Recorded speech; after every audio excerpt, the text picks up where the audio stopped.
வணக்கம் நண்பர்களே. இந்த வீடியோல எத பத்தி பார்க்க போறோம் அப்படின்னு பார்த்தீங்கன்னா, தளபதி விஜய் நடிச்சிருக்க படம் தான் ஜனநாயகன். இந்த படம் இந்த வருஷம் பொங்கலுக்கு, அதாவது 2026 பொங்கலுக்கு, பொங்கலை முன்னிட்டு ஜனவரி 10ஆம் தேதியே வெளியிட ரிலீஸ் ஆகப்போகுது. இந்த நிலையில அந்த படத்தினுடைய ஆடியோ லான்ச் மலேசியால நேத்து நடைபெற்றது.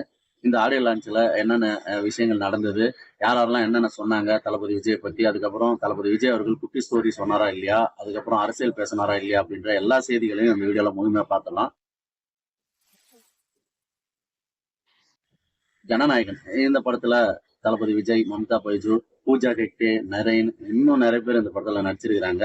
குறிப்பா வந்து பாலிவுட்ல இருந்து பாபி தியோல் அவர் வந்து நடிச்சிருக்கிறாரு. இவர் வந்து ரொம்ப முக்கியமான ஆள், எல்லாருக்குமே தெரியும். அதுக்கப்புறம் பாத்தீங்கன்னா இந்த படத்துக்கு அனிருத் இசையமைச்சிருக்கிறாரு. இந்த படத்தை கேவிஎன் ப்ரொடக்ஷன்ஸ், கர்நாடகாவை சேர்ந்த இந்த ஒரு நிறுவனம், மிக ஃபேமஸான ஒரு நிறுவனம். அதிக பொருட்செலவுல இந்த படம் வந்து தயாராகி இந்த படம் வந்து ரிலீஸுக்கு இப்போ வெயிட்டிங்ல இருக்கு. இந்த நிலையில இந்த படம் வந்து பகவந்த் கேசரி அப்படின்ற தெலுங்கு படத்தினுடைய ஒரு ரீமேக் அப்படின்ற மாதிரியும் சொல்லிட்டு இருக்கிறாங்க. வினோத் அவர்கள் தீரன் அதிகாரம் 1, சதுரங்க வேட்டை அதில் தான் வந்து அவர் அறிமுகம். அதுக்கப்புறம் தீரன் அதிகாரம் 1ல இருந்து எல்லாருக்குமே தெரிய ஆரம்பிச்சிட்டாரு. ஸோ எல்லா படங்களுமே அவர் டைரக்ஷன் பண்ண எல்லா படங்களுமே வந்து சூப்பரான படங்கள். நேர்கொண்ட பார்வை, துணிவுன்னு சொல்லி, துணிவு வலிமைன்னு சொல்லி எல்லா படமுமே வந்து நல்ல படம். அவருடைய படம் வந்து ஒரு கிராஃப்டா இருக்கும், எல்லாமே கரெக்டா இருக்கும். ஸோ அந்த அளவுக்கு ஒரு மிகச்சிறந்த ஒரு டைரக்டர் அவர். அவர் பண்ணியிருக்கிற அந்த படத்துக்கு மிகப்பெரிய ஒரு எதிர்பார்ப்பு வந்து குறிப்பா வந்து ஜனநாயகன் தளபதி விஜயனுடைய சினிமா கேரியர்ல கடைசி படம் அப்படின்ற ஒரு விஷயமும் முதல்ல இருந்து இருந்ததால இந்த ஒரு ஆடியோ லான்ச் வந்து மிக சிறப்பா நடக்கணும். அது வந்து இப்ப இருக்கிற அரசியல் சூழ்நிலை, ஏன்னா கரூர்ல ஒரு ஸ்டாம்பு நடந்தது. அதுல வந்து ஒரு 47 பேர் இறந்துட்டாங்க. ஸோ அந்த ஒரு விஷயத்தால இந்த ஆடியோ லான்ச் வந்து மலேசியால அவங்க வந்து வெளியில நடத்தலாம் அப்படின்ற ஒரு திட்டமிட்டு அதை வந்து அங்க நடத்திருக்கிறாங்க. இங்க நடக்கிறதுக்கு முன்னாடியே வந்து அங்க ஒரு சாதனை பண்ண போகுது இது அப்படின்னு சொல்லியிருந்தாங்க. அது என்னன்னு சொல்லிட்டு பாத்தீங்கன்னா, அந்த புக் ஆஃப் மலேசியா அப்படின்ற ஒரு புக்ல வந்து அஹ் இந்த ரெக்கார்டு, அதாவது ஜனநாயகன் ஆடியோ லான்ச் ஒரு ரெக்கார்டு படிச்சிருக்கு. என்னன்னு சொல்லிட்டு பாத்தீங்கன்னா, இது வரைக்கும் தமிழ் மூவிஸினுடைய ஆடியோ லான்ச் மலேசியால நடந்திருக்குல்ல. ஸோ அதுல வந்து எந்த ஒரு ஆடியோ லான்ச்லயும் 1,00,000 பேர் கலந்துக்கல. இப்போ இதுல தான் இந்த ஜனநாயகன் ஆடியோ லான்ச்ல தான் 1,00,000 பேர் கலந்துக்கிட்டு அது ஒரு சாதனையா இப்போ அந்த புக்லயே இடம் பெற்றிருக்கு. இந்த ஆடியோ லான்ச்ல நிறைய நல்ல விஷயங்கள், நிறைய சிறப்பான விஷயங்கள் வந்து நடந்தது. இந்த ஆடியோ லான்ச்ல நடிச்சவங்க மட்டும் இல்லாம தளபதி விஜயனுடைய நெருக்கமானவர்கள், முந்தைய டைரக்டர்கள், அதுக்கப்புறம் அவருக்கு நெருக்கமானவங்க எல்லாருமே வந்து கலந்துக்கிட்டாங்க. குறிப்பா அட்லி வந்து இதுல கலந்துக்கிட்டாரு. அவர் என்ன சொன்னாருன்னு சொல்லிட்டு பாத்தீங்கன்னா, நான் இப்ப எவ்வளவு உயரத்துல இருக்கிறேனோ, எவ்வளவு போற்றப்படுறேனோ, இதுக்கு எல்லாமே காரணம் எங்க அண்ணன் தளபதி விஜய் தான். அவர் தான் எங்க அண்ணன். அவரால் தான் நான் இந்த உயரத்துக்கு வந்தேன். ஒரு அசிஸ்டன்ட் டைரக்டரா இருக்கும்போதே நீ நல்லா பண்றப்பா, நீ வந்து எனக்கு கதை இருந்தா சொல்லுன்னு சொன்னாரு. அது மாதிரி யாருமே சொல்ல மாட்டாங்க இது மாதிரி ஒரு உச்சத்துல இருக்கும்போது அப்படின்னு சொல்லிட்டு அவர் ஷேர் பண்ணியிருக்கிறாரு. அது மட்டும் இல்லாம அவர் ஒரு குட்டி ஸ்டோரி சொல்லியிருக்கிறாரு. அது என்னன்னு சொல்லிட்டு பாத்தீங்கன்னா, அதாவது எல்லா மனுஷங்கிட்டையும் ஒரு 3 விதமான ஆளுங்க இருப்பாங்க. அது வந்து ஒருத்தங்க வந்து இலை மாதிரி, எப்போ உதிருவாங்கன்னே தெரியாது. இன்னொருத்தங்க வந்து கிளை மாதிரி, ஸ்ட்ராங்கா இருந்தா கூடமே அவங்க வந்து ஒரு டைம்ல விட்டு போயிடுவாங்க. ஆனா விஜய் அண்ணா கிட்ட இருக்கிறவங்க எல்லாருமே வந்து வேர் மாதிரி, அந்த மரம் இருக்கிற வரைக்கும் அந்த வேர் ஸ்ட்ராங்கா இருக்கும். அதனால வந்து அவங்க விஜய் அண்ணனை விட்டு போக மாட்டாங்க அப்படின்ற மாதிரி அவர் ரொம்ப சிறப்பான ஒரு விஷயங்களை வந்து ஷேர் பண்ணியிருந்தாரு. அது ரொம்ப உயர்வா இருந்தது. ஏன்னு சொல்லி பாத்தீங்கன்னா, இப்ப அல்லு அர்ஜுன் வச்சு அவர் மிகப்பெரிய ஒரு படத்தை வந்து டைரக்ஷன் பண்ணிட்டு இருக்காரு. சன் சன் பிக்சர்ஸ் தயாரிப்புல ஒரு 1000 கோடி செலவுன்னு சொல்றாங்க. ஸோ அது மாதிரி மிக பிரம்மாண்டமான ஒரு டைரக்டர் அவர் ஆயிட்டாரு.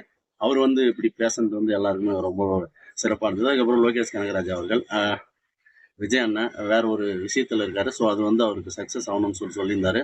என்ன வந்து விஜய் அண்ணன் கிட்ட எதனா கேட்கணும் அப்படின்னு சொல்லிட்டு சொன்னா, நான் லியோ 2 தான் கேட்பேன், லியோ 2 பண்றதுக்கு. அவர் வந்து படம் நடிக்க மாட்டேன்றது வந்து எனக்கு வருத்தமான ஒரு செய்தின்னு சொல்லியிருந்தாரு. அதே போல வந்து நம்ம நெல்சன் திலீப் குமார் பீஸ்ட் டைரக்ஷன் பண்ணவர்.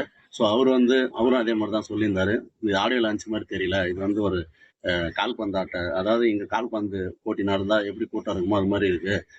பாதி பேர் தான் எனக்கு தெரியுறாங்க, இன்னும் பாதி பேர் இன்னும் வெறித்தனமா வேற இடத்துல இருக்காங்க அப்படின்ற மாதிரி நிறைய விஷயங்களை ஷேர் பண்ணாரு. அவருமே வந்து நான் இன்னொரு வாய்ப்பு கிடைச்சா விஜய் சாருக்கு வந்து பீஸ்ட் விட ஒரு அதில் பண்ண தப்பெல்லாம் திருத்தி வேற ஒரு நல்ல படம் கொடுக்கணும் அப்படின்றத எனக்கு ஆசை. அவர் வந்து நடிக்க மாட்டேன்றது எனக்குமே வருத்தமா இருக்கு அப்படின்ற மாதிரி அவரும் சொல்லியிருந்தார். நடிகர் நாசர் பேசும்போது அவர் என்ன சொன்னார்னு பாத்தீங்கன்னா, என்னுடைய பையனை வந்து நடக்காத பையனா அவர் நடக்க வச்சாரு, இது மிகப்பெரிய ஒரு உதவி செஞ்சாரு, இதெல்லாம் வந்து வெளியில சொல்லாதீங்கன்னு சொல்லிட்டு அவர் சொன்னாரு.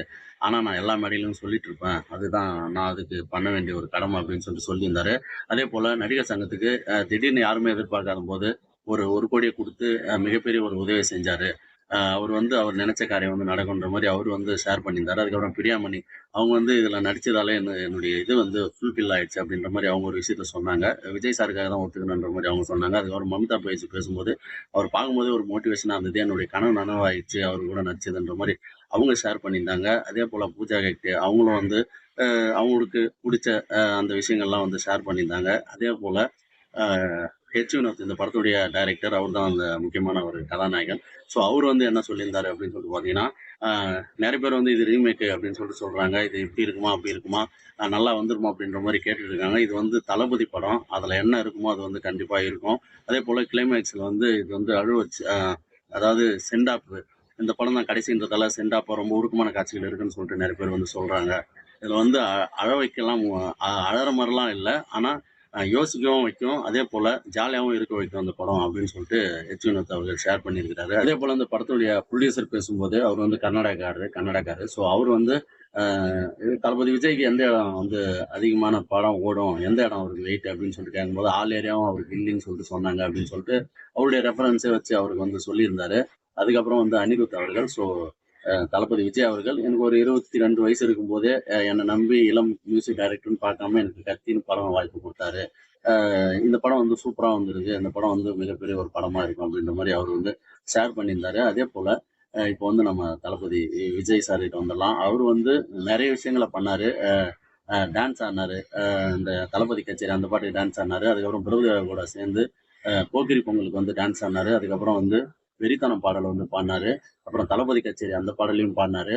அதுக்கப்புறம் நெறைய வைப் பண்ணாரு. அதேபோல தளபதி விஜயனுடைய அம்மா சோபா அவங்க வந்து இந்த கோடம்பாக்கம் ஏரியான்னு சொல்லிட்டு சிவகாசியில இடம்பெற்ற அந்த பாடல வந்து அவங்க தான் பாடியிருந்தாங்க. அந்த பாடல பாடி அ "நீயும் நாளைக்கு சிஎம் ஆகலாம்" அப்படின்ற மாரி அந்த பாடல்ல வரும். ஸோ அத வந்து பாடி பெரிய உற்சாகம் பண்ணாங்க. அதுக்கப்புறம் வந்து தளபதி விஜய்க்கு வந்து அனிருத் உட்பட அந்த மேடையில இருந்த அதாவது இந்த பார்வையாளர்கள் எல்லாருமே சேர்ந்து கத்தியில இடம்பெற்ற "யார் யாரோ" அந்த பாடல வந்து பாடுனாங்க. அப்போ வந்து எல்லாருமே உணர்ச்சி வசப்பட்டாங்க. ஆனா விஜய் அவர்கள், "நீங்க எவ்வளோ ட்ரை பண்ணாலும் நான் அழமாட்டேன்" அப்படின்ற மாரி அவர் வந்து சொல்லியிருந்தாரு. சினிமான்றது ஒரு கடலு. நான் வந்து அதுல ஒரு ஓரமா ஒரு சின்ன குடிசை தான் நான் கேட்டேன். ஆனா வந்து எனக்கு பெரிய மாளிகை கட்டி என்ன அதுல இருக்க வச்சுட்டாங்க. மக்கள் வந்து 33 வருஷமா எனக்கு வந்து எனக்காக தியேட்டருக்கு வந்தாங்க. இப்போ வந்து இன்னும் ஒரு 33 வருஷம் நான் அவங்களுக்காக அவங்களுக்கு ஒரு கஷ்டம்னா நான் அவங்க வீட்டுக்கு போப்போறேன் அப்படின்னு சொல்லிட்டு நெறைய உணர்ச்சி பொங்க வந்து அவரு பேசினாரு. எல்லாமே வந்து ரொம்ப கனெக்ட் ஆகுற மாரி அவர் வந்து பேசுனதால அது எல்லாமே மிகப்பெரிய அளவுல கனெக்ட் ஆச்சு அப்படின்னு சொல்லலாம். எனக்காக எவ்வளவு பண்ண ரசிகர்களுக்காக நான் சினிமாவ விட்டு தரேன். அதுக்கப்புறம் வந்து நானு மக்களுக்காக நெறைய செய்ய போறேன். அரசியலுக்கு வந்து அதனால தான் நான் வரேன். அவங்க வீடு தேடி போறேன்னு சொல்லி நெறைய விஷயங்கள ஷேர் ஷேர் பண்ணாரு. அதுக்கப்புறம் அரசியலும் வந்து சொ பேசினாரு. முதல்லயே வந்து ஒரு சிலர் டிவிகேன்னு கத்தும்போது, இது அதுக்கான மேடை இல்லன்ற மாரி சைகை மூலியமா அவர் வந்து பதில் குடுத்தாரு. அதெல்லாம் வந்து ரொம்ப வைரலா போச்சு. அதுக்கப்புறம் பார்த்தீங்கன்னா, தளபதி விஜய் அவர்கள், "நான் வந்து தனியா வரேன். யாரு கூட கூட்டணி?" இது மாரிலாம் வந்து சொல்லியிருந்தாங்க. கூட்டணி இல்லாம இருக்க முடியுமா? நான் முதல்ல இருந்தே கூட்டணி இல்லாம இருந்ததில்ல. ஏன்னா முதல்ல இருந்தே நீங்க என் கூட இருந்தீங்க.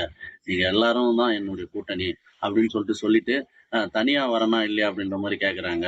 அதெல்லாம் வந்து உடனே சொல்ட்டா அதுதான் சஸ்பென்ஸு. அத எப்ப சொல்லணுமோ அப்ப சொல்லுவோம் அப்படின்ற மாரி சொன்னதால அவர் வந்து கூட்டணி வைக்க போறாரு அப்படின்றத நம்மள வந்து பார்க்க முடியுது. அதுக்கப்புறம் பார்த்தீங்கன்னா, வழக்கமா சொல்ற மாரி ஒரு குட்டி ஸ்டோரி ஒண்ணு சொன்னாரு. ரொம்ப இன்ட்ரஸ்டிங்கான ஒரு ஸ்டோரி. ரொம்ப தேவையான வாழ்க்கைக்கு தேவையான ஒரு ஸ்டோரி. ரொம்பவே நல்லா இருந்தது அது. அது என்னன்னு சொல்லிட்டு பார்த்தீங்கன்னா, இப்போ வந்து ஒரு ஆட்டோக்காரர் இருக்காரு. ஒரு கர்ப்பிணி பெண் வந்து ஹாஸ்பிட்டல் போணும்னு சொல்றாங்க. ஸோ கூட்டிட்டு போறாரு. திடீர்னு மழை வந்துருது ஹாஸ்பிட்டல் கிட்ட போனோனே. அதுக்கப்புறம் அவங்க இறங்க முடியாம பார்க்குறாங்க. அப்போ வந்து தன்கிட்ட இருக்கிற ஒரு கொடைய வந்து குடுக்குறாரு அவங்க கிட்ட.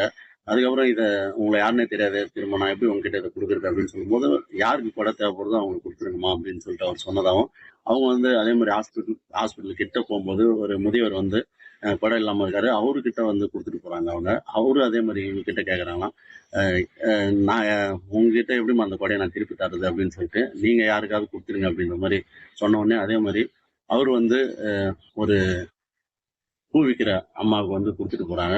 அவங்க வந்து ஒரு ஸ்கூல் படிக்கிற பொண்ணுகிட்ட வந்து குடுத்துடுறாங்க அந்த கொடைய அதே மாரி மாறி, மாறி.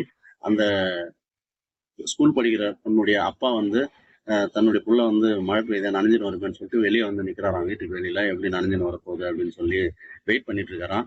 அந்த டைம்ல வந்து அந்த பாப்பா கொடையோட வராங்க. ஸோ அது யாரு கொடை அப்படின்னு சொல்லிட்டு பார்த்தீங்கன்னா, அது யாருன்னு சொல்லிட்டு பார்த்தீங்கன்னா, அவரு தான் அந்த ஆட்டோக்காரரு.